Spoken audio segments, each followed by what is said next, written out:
War పరిస్థితి మళ్ళీ ఇంకా గందరగోళ పరిస్థితిలోనే కొనసాగుతోంది. తాజాగా ఇరాన్ అధ్యక్షుడు చేసినటువంటి వ్యాఖ్యలు మళ్ళీ యుద్ధాన్ని పెంచుతాయా, యుద్ధ పరిస్థితులను తీసుకొస్తాయా, లేదా సామరస్య ధోరణిగా వెళ్తాయా అనే దాని మీద ఒక సందిగ్ధతని మళ్ళీ ఇంకోసారి కలిగించినట్టుగా స్పష్టమవుతోంది. స్టేట్ ఆఫ్ హార్ముజ్ ఏదైతే అమెరికా అధీనంలో ఉందో ప్రస్తుతం, దాన్ని పూర్తిగా వదిలేసి అవతలకి వెళ్ళిపోతేనే చర్చలకు మేము రెడీ అవుతాం, లేకపోతే చర్చలు జరిగే అవకాశం లేదు, మేము చర్చలకి రాము, యుద్ధానికి కూడా మేము ప్రిపేర్డ్గా ఉన్నాం, వీఆర్ రెడీ టు ఫైట్ అని వాళ్ళు డిక్లేర్ చేశారు డైరెక్ట్గా. ట్రంప్ మీద నిన్న జరిగినటువంటి హత్యాయత్నం, దాని మీద ఏర్పడినటువంటి పరిస్థితులు, ఈ హడావిడి నేపథ్యంలో వారికి సంబంధించినటువంటి చర్చల మీద కొంత పురోగతి అనేది కనిపించకుండా వెనకెళ్ళిపోయినటువంటి పరిస్థితి ఉంది. ఇట్లాంటి నేపథ్యంలో తాజాగా ఇరాన్ అధ్యక్షుడు ఇచ్చినటువంటి ఈ రకమైనటువంటి వైఖరి ఎట్లా ఉంటుంది, దీనివల్ల ఏం జరగబోతోంది? ఆయిల్ ప్రైజెస్ ఇప్పటికే విపరీతంగా పెరుగుతున్నాయి. ఏపీ తెలంగాణలో చాలా వరకు షాప్స్ మూతపడుతూ ఉన్నటువంటి పరిస్థితి. కావాలనే స్టాక్ బ్లాక్ చేస్తున్నారా, ఏం జరుగుతోంది అనే దాని మీద సరైనటువంటి విజిలెన్స్, నిఘా ఇవన్నీ కూడా పెద్దగా కనిపించట్లేదు. ఎవరు ఇష్టానుసారం వాళ్ళు చేస్తున్నారు. ఇట్లాంటి నేపథ్యంలో దీనికి సంబంధించిన అంశాలన్నీ కూడా ఒక ఎక్స్పర్ట్ ద్వారా తెలుసుకునే ప్రయత్నం చేద్దాం. మనతో పాటు ప్రముఖ విశ్లేషకులు బండారు రామ్మోహన్ రావు గారు ఉన్నారు. వారితో మాట్లాడి వారి పరిస్థితి ఏమిటి, ఇరాన్ అధ్యక్షుడి స్టేట్మెంట్ ఎలా తీసుకోవాలి, తదితర విషయాలన్నీ కూడా చర్చిద్దాం. రామ్మోహన్ రావు గారు నమస్కారం. రామ్మోహన్ రావు గారు నమస్కారం.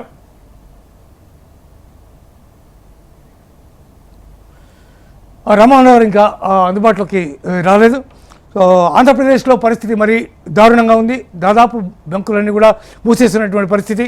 ఓవైపు ముఖ్యమంత్రి చంద్రబాబు నాయుడు ప్రత్యక్షంగా డైరెక్ట్గా దాంట్లో ఇన్వాల్వ్ అయ్యి అధికారులతో ఆయన సమావేశాలు జరుపుతున్నారు, ఆయిల్ కంపెనీస్తో సమావేశాలు జరుపుతున్నారు, మాట్లాడుతున్నారు. వాళ్ళందరితో కూడా గతంలో వచ్చినటువంటి ఒక నిబంధన ఏదైతే ఆయిల్ కంపెనీలు పెట్టినాయో, ఇదివరకులాగా మీకు 4 రోజులు 45 రోజులు మీకు అప్పిచ్చే ప్రసక్తి లేదు, మీకు ఆయిల్ కావాలంటే డైరెక్ట్గా డబ్బులు ఇచ్చి ఆయిల్ తీసేసుకోండి అని షరతు విధించినటువంటి నేపథ్యంలో లాస్ట్ టైం దాదాపు ఒక 10-15 రోజుల క్రితం జరిగినటువంటి పరిస్థితిని మనం చూసాం.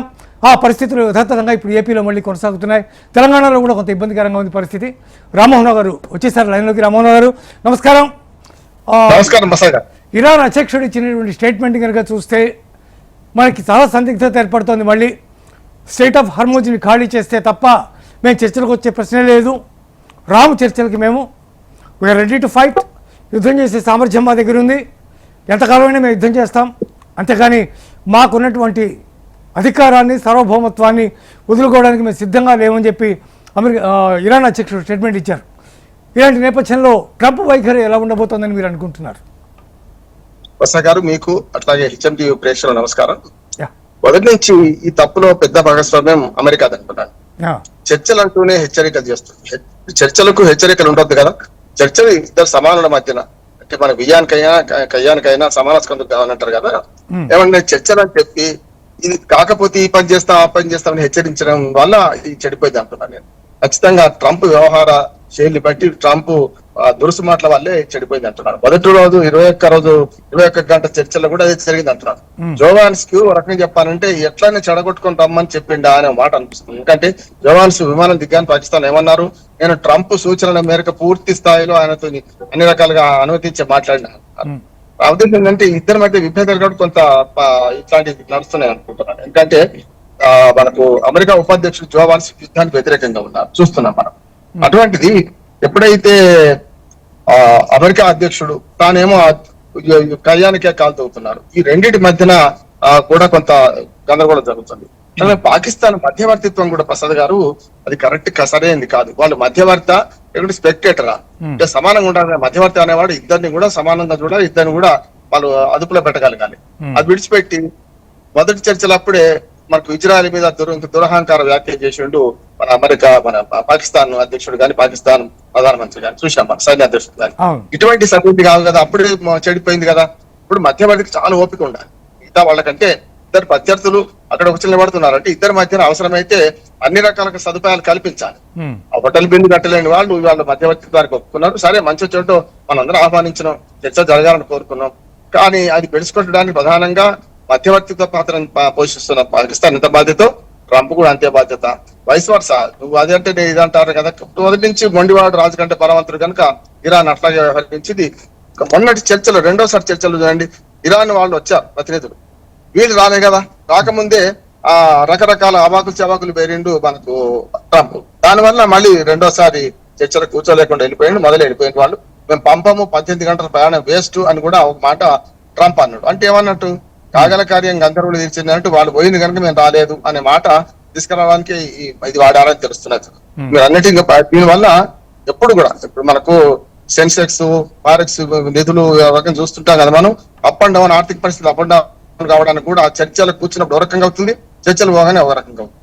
అసలు పీఠమూడి నుంచి మొదలుపెట్టి చర్చలు కూర్చుంటే లాభం లేదంటున్నాను. నేను ఎప్పుడు ఒక మాట చెప్తున్నాను, ఏవైతే అంగీకార యోగ్యమైన 15 అంశాలేమో అమెరికా, 10 అంశాలు ఇరాన్ పెట్టింది. వీటిల్లో ఇద్దరికి అంగీకార యోగ్యమైన వాటితో మొదలు పెడితే విన్ విన్ సొల్యూషన్ లభిస్తుంది. ఎక్కడైతే పీడముడి పడుతుందో హార్మోజ్ జలసంధి, అట్లాగే యూరేనియం నిల్వలు అపజెత్తరా లేదా, వీటి మీద మొదలుపెట్టినందుకు తెగదు కదా, తెగని పంచాంగం అవుతుంది కదా. మనము జనరల్ ఎగ్జామ్స్ రాసేటప్పుడు ఏం చేస్తాం, వచ్చిన ఆన్సర్ నుంచి మొదలు పెడతాం. ఎన్ని ప్రశ్నలు ఏ నెంబర్లు ఉన్నా సరే, 5వ నెంబరా 6వ నెంబరా చూడం మనం. మనకు ఈ ఆ మొత్తం ప్రశ్నలు దేనికి ఆన్సర్ వస్తుంది, మనకు బట్టిగా రాగలుగుతుందని మనం దాన్ని మొదలు పెడతాం. ఇది కూడా అంతే, చర్చలలో ప్రతిష్టంభన ఏర్పడే అంశాలతో మొదలు పెడితే మొదటికి జరుగుతాయి. ఏవైతే ఇద్దరికి అంగీకారం అయితే 10-12 అంశాలు ఉన్నాయి కదా, కేవలం 3 అంశాల పట్లనే కదా ఇద్దరి మధ్యన వ్యతిరేకత ఉన్నది. దాన్ని మొదలు పెట్టుకుని కూర్చున్నారు. దానివల్ల 21 గంట చర్చ జరిపోయినాయి. ఇప్పటికి కూడా ట్రంప్ వైఖరి ఏమీ మారతలేదు, ఇరాన్ వైఖరి మారలేదు. వాడు మొండివాడిని ఎట్లా అయ్యా బాబాని ఒప్పించుకోవాలి, మెల్లగా మనం దాని నుంచి బయటపడాలి. అమెరికా అధ్యక్షుడికి ఎటు పాలుపోతలేదు, వే అవుట్. ఈ యుద్ధం మొదలు పెట్టాం తానే, దీన్ని ఎట్లా బయటకు వెళ్ళాలి, బండ కింద చేయిరికింది, దాన్ని ఎట్లా బయటకు తీసుకోవాలనే దాని మీదే ఇవాళ అమెరికా ముందుకు పోవాల్సి ఉన్నది. అది కాకుండా ఇప్పటికీ అమెరికా డిఫెన్స్ లో పోవాలి, అఫెన్స్ లో పోతుంది. ఇది నష్టమే నేను అంటున్నాను. అంటే ఇంకో విషయం కూడా ఉంది దీంట్లో, ట్రంప్ పర్సనల్ గా తన వ్యక్తిగతంగా తన అల్లుడు కుష్నర్ చేత ఇన్సైడర్ ట్రేడింగ్ చేయిస్తున్నాడు అనేటటువంటి ఇది కూడా వచ్చింది. ఆయిల్ ప్రైసెస్ పెరిగినప్పుడల్లా వాటిలో ఎక్కువ పెట్టుబడులు పెట్టడం, ఆయిల్ కంపెనీస్లో షేర్స్ పర్చేజ్ చేయడం, తర్వాత భారీగా పెరిగిన తర్వాత వాటిని మళ్ళీ డిస్పాచ్ చేయడం, ఇటువంటి వ్యవహారాలన్నీ నడుస్తున్నాయి, ఇన్సైడర్ ట్రేడింగ్ నడుస్తుంది అనేటటువంటి మాట కూడా వినబడుతోంది. మీ దృష్టికి ఏమైనా వచ్చిందా ఇదంతా? ఖచ్చితంగా. ఇప్పుడు అల్లుడైతే అల్లుడే కదా. మొదలే ట్రంప్ వ్యాపారవేత్తకు గురిజాడ అప్పారావు గారు అన్నట్టు, పూను స్పర్ధలు విద్యలందే, వైరములు వాణిజ్యం అందే అన్నట్టు, వైరాలకి ఇది కూడా కారణం అవుతుంది. వాణిజ్య వైరం ఇది అంటున్నాను ఫస్ట్.